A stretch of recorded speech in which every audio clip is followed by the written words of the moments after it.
दिल्ली में जमा होते कूड़े के पहाड़ हर दिन समस्या बढ़ा रहे हैं। नई सरकार से ये उम्मीद है कि किसी तरह इन कूड़े के पहाड़ों से निजात मिले। इस बार दिल्ली की बीजेपी सरकार ने ये ऐलान भी कर दिया है कि कूड़े के पहाड़ अब ज्यादा दिन तक टिकने वाले नहीं।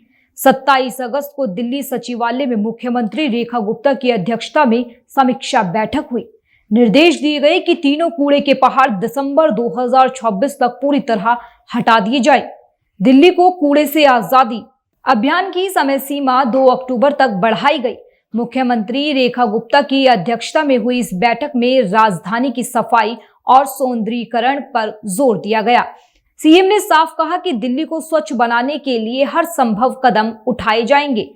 दरअसल मुख्यमंत्री रेखा गुप्ता ने 1 अगस्त से दिल्ली को कूड़े से आजादी अभियान की शुरुआत की थी। इस पहल का उद्देश्य राजधानी को स्वच्छ और प्रदूषण मुक्त बनाना है। ओखला लैंडफिल साइट पर यहाँ खड़े होकर के मैं ये बताना चाहती हूँ कि ये लैंडफिल साइट जो 62 एकड़ में फैली है, जिसकी 60 मीटर की ऊंचाई थी, आज लगभग 30 मीटर पे ये पहुंच गई है और यहाँ से हमने 57 मीट्रिक टन ऑलरेडी वेस्ट हटा दिया है और अब लगभग 30 मीट्रिक टन वेस्ट बचा है। डबल मशीनें हमने लगाई, लगभग 25,000 मीट्रिक टन रोजाना यहाँ से वेस्ट को बायोमैनिंग किया जा रहा है और आप देख रहे हैं कि इतना बड़ा हिस्सा खाली करके हमने आज यहाँ पर 8,000 बैम्बो प्लांट्स लगाए हैं। पर्यावरण दिवस पे दिल्ली के लिए इससे बेहतर और क्या उपहार हो सकता है कि जिस कूड़े के पहाड़ को हटाने के झूठे वायदे करते करते पिछली सरकार खुद हट गई, आज आपको वो हटा हुआ दिखने लगा है। वैसे दिल्ली में कूड़े के पहाड़ों को खत्म करने का कई बार लक्ष्य रखा गया, लेकिन समय बीतता गया और कूड़ा आज भी जस का तस पड़ा है। कूड़े के पहाड़ आज भी दिल्ली वालों को मुंह चिढ़ा रहे हैं। जब भी कूड़े के पहाड़ खत्म करने के लिए जो प्रयास शुरू भी हुए, वो सब अब तक कमजोर पड़ चुके हैं। जब कूड़े की बात आई तो दिल्ली के अंदर एक अभियान चल रहा है, दिल्ली को कूड़े से आजादी। 1 महीने का कैंपेन है जो मुख्यमंत्री रेखा गुप्ता ने इस कैंपेन को इनॉग्रेट किया मेयर राजा इकबाल सिंह के साथ और इस कैंपेन को चलाया। लेकिन जैसे कि हम शुरू से कहते आए हैं कि ये कैंपेन सिर्फ एक फोटो ऑप्स है, यानी कि मेयर साहब कहीं भी जाके खड़े होते हैं या सीएम रेखा गुप्ता जी उस साफ इलाके में जाती हैं जो साफ है, जो हमारे कर्मठ सफाई कर्मचारी पहले ही साफ करके रखते हैं, और वहां जाके खड़े होके अपनी फोटो खिंचवा लेती है। दिल्ली की तीनों लैंडफिल साइट पर रोजाना 10 से 11,000 टन कूड़ा आता है, लेकिन निस्तारण सिर्फ 13,000 टन कूड़ा ही हो पाता है।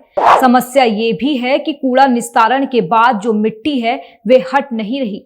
दिल्ली की 3 लैंडफिल साइट गाजीपुर, भलसवा और ओखला, तीनों साइट के हालात लगभग एक जैसे। गाजीपुर साइट की बात करें तो प्रोसेसिंग को अब भी 80 लाख मीट्रिक टन कूड़ा बाकी है। इसे हटाने के प्रयास में एमसीडी ने 24 नवंबर 2022 को एक और कंपनी के साथ समझौता किया था। कंपनी की ओर से 18 महीने में 30 लाख मीट्रिक टन कूड़ा प्रोसेस करने का लक्ष्य दिया गया था, लेकिन कंपनी इस टारगेट के आसपास भी नहीं पहुंच पाई। मौजूदा समय में गाजीपुर साइट पर करीब 80 लाख मीट्रिक टन कूड़ा बाकी है, जिसको हटाने का काम किया जाना है। इसके लिए अब एमसीडी ने नई डेडलाइन 2026 तय की है। भलसवा एसएलएफ भी करीब 70 एकड़ एरिया में फैली है। लैंडफिल साइट पर 80 लाख मीट्रिक टन कूड़ा था, जिसको अलग अलग कंपनियों की तरफ से प्रोसेस करने का काम किया जा रहा है। अभी तक करीबन 56.41 लाख मीट्रिक टन कूड़ा ही प्रोसेस हो पाया है। इसे प्रोसेस करने के लिए एक नई कंपनी को भी जिम्मा सौंपा गया था, जिसने 29 लाख मीट्रिक टन से अधिक कूड़े को प्रोसेस करने का काम किया। साइट पर करीब 60 लाख मीट्रिक टन कूड़े को प्रोसेस करना अभी बाकी है। ओखला एसएलएफ करीब 62 एकड़ में फैली है। लैंडफिल साइट के 60 लाख मीट्रिक टन कूड़े को प्रोसेस करने का काम 2 कंपनियों को सौंपा गया है। यहां पर अब सिर्फ 38 लाख मीट्रिक टन से अधिक कूड़े को प्रोसेस किया जाना बाकी है। दिल्ली के इन तीनों कूड़े के पहाड़ों को हटाने को लेकर सुप्रीम कोर्ट भी कई बार एमसीडी और सरकार को फटकार लगा चुका है। इन विशाल होते कूड़े के पहाड़ों पर राजनीति भी हुई, तमाम दावे हुए, काम गिनाए गए, लेकिन समस्या अब दिल्ली वालों के सामने खड़ी है। इसे दिल्ली की सरकार लेती तो दिख रही है, लेकिन सफल कितनी होगी, ये एक बड़ी चुनौती है।